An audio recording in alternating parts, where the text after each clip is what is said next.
नमस्कार दोस्तों। तो स्वागत है आपका हमारे इस चैनल जिसका नाम है अजीब कहानियाँ। दोस्तों, आज हम बात करने वाले हैं एक खास कहानी के बारे में। ये कहानी शुरू होती है गुड़गांव के एक बीपीओ जिसका नाम है सैफरन बीपीओ। असल में जो इस कहानी का मेन कैरेक्टर है उसका असली नाम तो किसी को भी नहीं पता, पर यहाँ पर हम उसको रोज़ के नाम से बोलेंगे क्योंकि हर जगह उसका नाम रोज़ ही है। तो दोस्तों, शुरू करते हैं इस कहानी को। दोस्तों, सुपरनैचुरल कहानियाँ, पैरानॉर्मल एक्टिविटीज़ अधिकांशतः होती ही रहती हैं। तो ये कहानी शुरू होती है गुड़गांव के एक बीपीओ से जिसका नाम है सैफरन बीपीओ, और इसका जो मेन किरदार है उसका नाम है रोज। ये एक ऐसी लड़की की कहानी है जो एकदम से अचानक से गायब हो गई, और उसके गायब होने से उसके बहुत सारे साथियों को ट्रॉमा यानी कि सदमे जैसी स्थिति आई। तो दोस्तों, शुरू करते हैं हम इस कहानी को। दोस्तों, रोज़ एक बहुत ही हार्ड वर्किंग एम्प्लॉय थी गुड़गांव के सैफरन बीपीओ में। इस बीपीओ की खास बात यह है कि ये जिस जगह पर बना हुआ है वहाँ किसी समय पर एक ग्रेवयार्ड यानी कि एक कब्रिस्तान हुआ करता था। तो दोस्तों, रोज़ बहुत ही बढ़िया काम करती थी। उसका काम बहुत ही उम्दा था, बेस्ट क्वालिटी का था।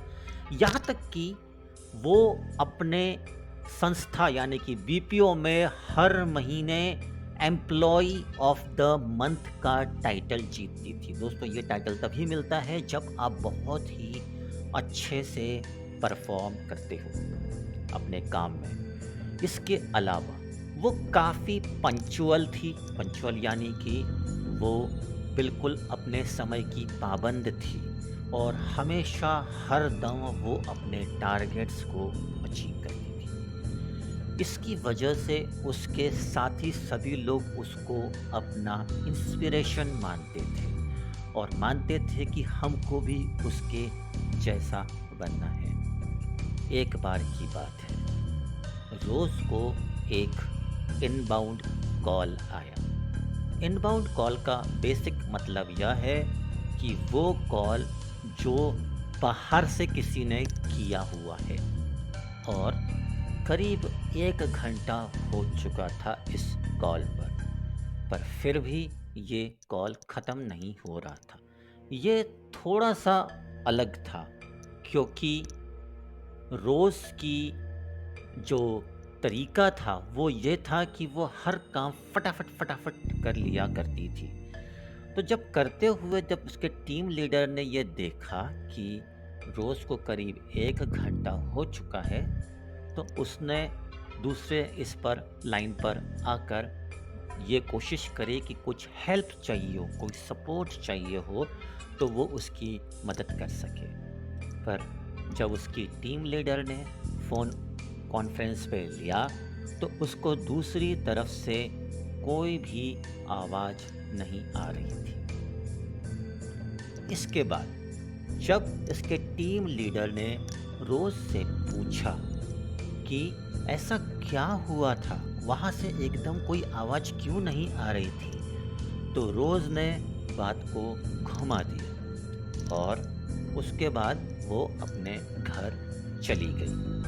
अब इसके बाद से रोज़ ने छुट्टी डाल दी, और ऐसी छुट्टी जिसके बारे में किसी को कुछ पता ही नहीं। ऐसा हो गया कि जैसे रोज़ गायब हो गई। उसको धरती ने निगल लिया, आसमान ने खा लिया, कुछ भी पता नहीं चल रहा था। और ऐसा तब जब एक बहुत ही हार्ड वर्किंग एम्प्लॉय हो उसके साथ ऐसा हो तो शक हमेशा बनता ही है। सबको लगने लगा कि कहीं पे कुछ ना कुछ प्रॉब्लम है। तो उसके बाद सैफरन बीपीओ जो कि उनके एम्प्लॉयर्स थे, उन्होंने उसका एड्रेस और ट्रांसपोर्टेशन डिटेल्स निकालने की कोशिश करी। काफ़ी प्रयासों के बाद जब वो लोग रोज के लैंडलॉर्ड यानी कि मकान मालिक जहाँ पर वो रहा करती थी उनसे मिले, तो उनको एक झटका लगा, क्योंकि रोज के लैंडलॉर्ड यानी कि मकान मालिक ने ये कहा कि इस तरह की कोई लड़की यहाँ नहीं रहती है। साथ ही साथ उसके जो पड़ोसी थे उन लोगों ने भी कहा कि इस नाम से कोई लड़की यहाँ पे नहीं रहती है। इतना सब कुछ होने के बाद लोग और शक करने लगे और परेशान होने लगे। तो फिर एम्प्लॉयर्स ने डिसाइड किया कि वो रोज़ की फैमिली को ट्रेस आउट करने की कोशिश करें। पर जैसा कि आप लोग समझ सकते हैं कि ये काम आसान नहीं था। ये बिल्कुल भूसे के ढेर में से सुई को निकालने के जैसा था। क्यों? क्योंकि रोज़ ने अपने एम्प्लॉयर्स को सही जानकारी नहीं दी थी। पर फिर भी बहुत मेहनत के बाद, करीबन 3 से 4 महीनों के बाद, वो उनकी फैमिली को ढूंढ पाए, उनसे मिल पाए। पर यहाँ पर उनके लिए एक और सनसनीखेज बात थी। वो बात ये थी कि रोज़ की फैमिली ने उनको कहा कि रोज़ को मरे हुए करीब 8 साल हो चुके हैं।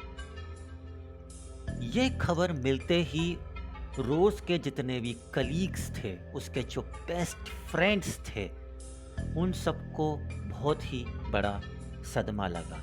यहाँ तक कि रोज़ की जो बेस्ट फ्रेंड थी वो कार्डियक अरेस्ट यानी कि दिल का दौरा पड़ने की वजह से मर गई। और बहुत सारे लोग जो उसके साथ काम करते थे, खास लोग, वो लोग भी मेंटली अनस्टेबल यानी कि मानसिक रूप से असंतुलित होने लगे, क्योंकि उनमें से सबको इस बात पे विश्वास ही नहीं हो रहा था।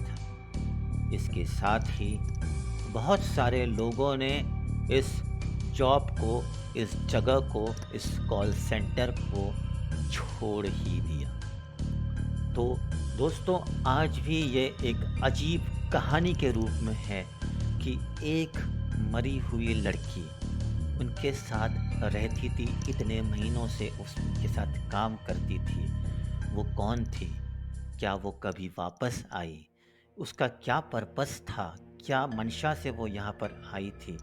ये सारे सवालों के जवाब अब अनजाने हैं, किसी को इसके बारे में नहीं पता। तो दोस्तों, कमेंट करके आप हमें बताइए कि आपको ये सच्ची कहानी कैसी लगी। धन्यवाद।